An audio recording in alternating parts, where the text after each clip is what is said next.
ಜೆಸ್ಕಾಂ ನೇಮಕಾತಿ ವಿದ್ಯುತ್ ಇಲಾಖೆಯಲ್ಲಿ 10ನೇ ITI ಪಾಸಾದ ಅಭ್ಯರ್ಥಿಗಳಿಗೆ ನೇರ ನೇಮಕಾತಿಗಳ ಮೂಲಕ ಆಯ್ಕೆ ಮಾಡುತ್ತಾರೆ. ಯಾವ ರೀತಿ ಅರ್ಜಿ ಸಲ್ಲಿಸಬೇಕು ಸಂಪೂರ್ಣ ಮಾಹಿತಿ ಈ ವಿಡಿಯೋದಲ್ಲಿ ತಿಳಿಸಿಕೊಡುತ್ತೇನೆ. ವಿಡಿಯೋ ಸ್ಕಿಪ್ ಮಾಡದೆ ಕೊನೆವರೆಗೂ ನೋಡಿ. ಯಾರೆಲ್ಲ ನನ್ನ ಚಾನಲ್ ಹೊಸದಾಗಿ ನೋಡುವವರು ಪ್ಲೀಸ್ ಸಬ್ಸ್ಕ್ರೈಬ್ ಮಾಡಿ ಮತ್ತು ಪಕ್ಕದಲ್ಲಿರೋ ಬೆಲ್ ಐಕಾನ್ ಅನ್ನು ಕ್ಲಿಕ್ ಮಾಡಿ. ನೋಡಿ, ಇದು ಜೆಸ್ಕಾಂ ಗುಲ್ಬರ್ಗ ವಿದ್ಯುತ್ ಶಕ್ತಿ ಸರಬರಾಜು ಕಂಪನಿ ನಿಯಮಿತ 22ನೇ ತಾರೀಕಿಗೆ ಹೊರಡಿಸಿದ ನೋಟಿಫಿಕೇಷನ್ ಆಗಿದೆ. ಇಲ್ಲಿ ಸುಸೂಕ್ತ ಅಪ್ರೆಂಟಿಸ್ ತರಬೇತಿಗೆ ಅಭ್ಯರ್ಥಿಗಳನ್ನು ಆಯ್ಕೆ ಮಾಡುತ್ತಾ ಇದ್ದಾರೆ. ಕನಿಷ್ಠ ಇಲ್ಲಿ 15 ವರ್ಷ ಆಗಿರಬೇಕು. ಅದೇ ರೀತಿ ಗರಿಷ್ಠ 25 ವರ್ಷ. ಅದೇ ರೀತಿ ಹಿಂದುಳಿದ ವರ್ಗಗಳು, ಪರಿಶಿಷ್ಟ ಜಾತಿ, ಪರಿಶಿಷ್ಟ ಪಂಗಡ ಅಭ್ಯರ್ಥಿಗಳಿಗೆ 30 ವರ್ಷಗಳು ಮೀರಿರಬಾರದು. ಅದೇ ರೀತಿ ಇದಕ್ಕೆ ವಿದ್ಯಾರ್ಹತೆ ನೋಡುವುದಾದರೆ SLC ಮಾರ್ಕ್ಸ್ ಕಾರ್ಡ್, ಅದರ ಜೊತೆ ನೀವು 2 ವರ್ಷ ಅವಧಿಯಲ್ಲಿ ಎಲೆಕ್ಟ್ರಿಷಿಯನ್ ಕೋರ್ಸನ್ನು ITI ಮಾಡಿದ ಅಭ್ಯರ್ಥಿಗಳು ಈ ಒಂದು ಹುದ್ದೆಗೆ ಅರ್ಜಿಯನ್ನು ಸಲ್ಲಿಸಬಹುದು. ನಿಮ್ಮ ಹತ್ತಿರ NCVT ರಾಜ್ಯ ವೃತ್ತಿ ಪ್ರಮಾಣ ಪತ್ರ ಮಾಡಿದ ಒಂದು ಅಂಕಪಟ್ಟಿಯನ್ನು ನೀವು ಹೊಂದಿರಬೇಕು. ಅದೇ ರೀತಿ ಇದಕ್ಕೆ ವೇತನ ನೋಡುವುದಾದರೆ ನಿಮಗೆ ಮಾಸಿಕ ಒಂದು ವರ್ಷದ ತರಬೇತಿ ಅವಧಿಯಲ್ಲಿ ತಿಂಗಳಿಗೆ 5,500 ರೂಪಾಯಿ ಸಂಬಳ ನೀಡಲಾಗುವುದು. ಅದೇ ರೀತಿ ಅಭ್ಯರ್ಥಿಗಳಿಗೆ ಕನ್ನಡ ಓದಲು ಮತ್ತು ಬರೆಯಲು ಬರಬೇಕು. ಕರ್ನಾಟಕ ರಾಜ್ಯದ ಅಭ್ಯರ್ಥಿಗಳಿಗೆ ಮೊದಲ ಆದ್ಯತೆ ಅವರು ನೀಡುತ್ತಾರೆ. ಆರೋಗ್ಯವಂತರ ದೃಢೀಕಾಯ ಸಂಬಂಧಿಗಳಿಗೆ ಮೊದಲ ಆದ್ಯತೆ ನೀಡಲಾಗುವುದು.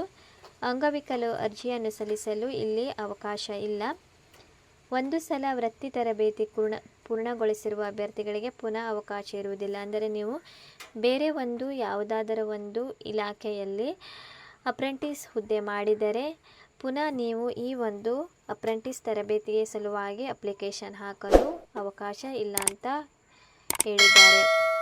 ಅದೇ ರೀತಿ ತರಬೇತಿ ಅವಧಿಯಲ್ಲಿ ಊಟ ವಸತಿಯ ವ್ಯವಸ್ಥೆಯನ್ನು ನೀವು ಸ್ವಂತ ಖರ್ಚಿನಲ್ಲಿ ಮಾಡಿಕೊಳ್ಳಬೇಕು.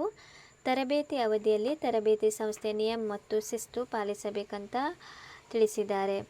ಅರ್ಜಿ ಸಲ್ಲಿಸುವ ವಿಧಾನ: ಪೂರ್ಣ ವಿವರವಿರುವ ಸ್ವಯಂ ಲಿಖಿತ ಅಥವಾ ಬೆರಳಚ್ಚು ಮಾಡಿದ ಅರ್ಜಿಗಳನ್ನು ಕೆಳಗೆ ಕಾಣಿಸಿರುವ ಅರ್ಜಿ ನಮೂನೆಯಲ್ಲಿ ಎಲ್ಲ ದಾಖಲೆಗಳೊಂದಿಗೆ ಪ್ರಧಾನ ವ್ಯವಸ್ಥಾಪಕರು, ನಿಗಮ ಕಚೇರಿ, ಗುಲ್ಬರ್ಗ ವಿದ್ಯುತ್ ಸರಬರಾಜು ಕಂಪನಿ ಜೆಸ್ಕಾಂ ಇವರಿಗೆ ನೀವು ಅರ್ಜಿಯನ್ನು ಸಲ್ಲಿಸಬೇಕು. ಅರ್ಜಿ ಸಲ್ಲಿಸುವಾಗ ಗೆಜೆಟೆಡ್ ಅಧಿಕಾರಿಗಳಿಂದ ದೃಢೀಕರಿಸಿದ SLC ಅಂಕಪಟ್ಟಿ, ಪ್ರಮಾಣ ಪತ್ರ, TC, ಎಲೆಕ್ಟ್ರಿಷಿಯನ್ ಮಾಡಿದ ಒಂದು ITI ಅಂಕಪಟ್ಟಿ, ಅದೇ ರೀತಿ ಪರಿಶಿಷ್ಟ ಜಾತಿ, ಪರಿಶಿಷ್ಟ ಪಂಗಡದವರಿಗೆ ಮತ್ತು ಹಿಂದುಳಿದ ವರ್ಗಗಳಿಗೆ ನಿಮ್ಮ ಒಂದು ಜಾತಿ ಪ್ರಮಾಣ ಪತ್ರ, ಅದೇ ರೀತಿ ವೈದ್ಯಕೀಯ ಯೋಗ್ಯತಾ ಪ್ರಮಾಣ ಪತ್ರವನ್ನು ನೀವು ಹೊಂದಿರಬೇಕು. ಅದೇ ರೀತಿ ಇತ್ತೀಚಿನ ಪಾಸ್ಪೋರ್ಟ್ ಸೈಜೆಯ ಫೋಟೋ, ಈ ಎಲ್ಲ ನಿಮ್ಮ ದಾಖಲೆಗಳು 25 ರೂಪಾಯಿ ಮೌಲ್ಯದ ಒಂದು ಎನ್ವಲಪ್ ತೆಗೆದುಕೊಂಡು ಅಂಚೆ ಚೀಟಿಯಲ್ಲಿ ನೀವು ಅಲ್ಲಿ ನೀಡಿರುವ ಅಡ್ರೆಸ್ಸಿಗೆ ನೀವು ಸೆಂಡ್ ಮಾಡಬೇಕು.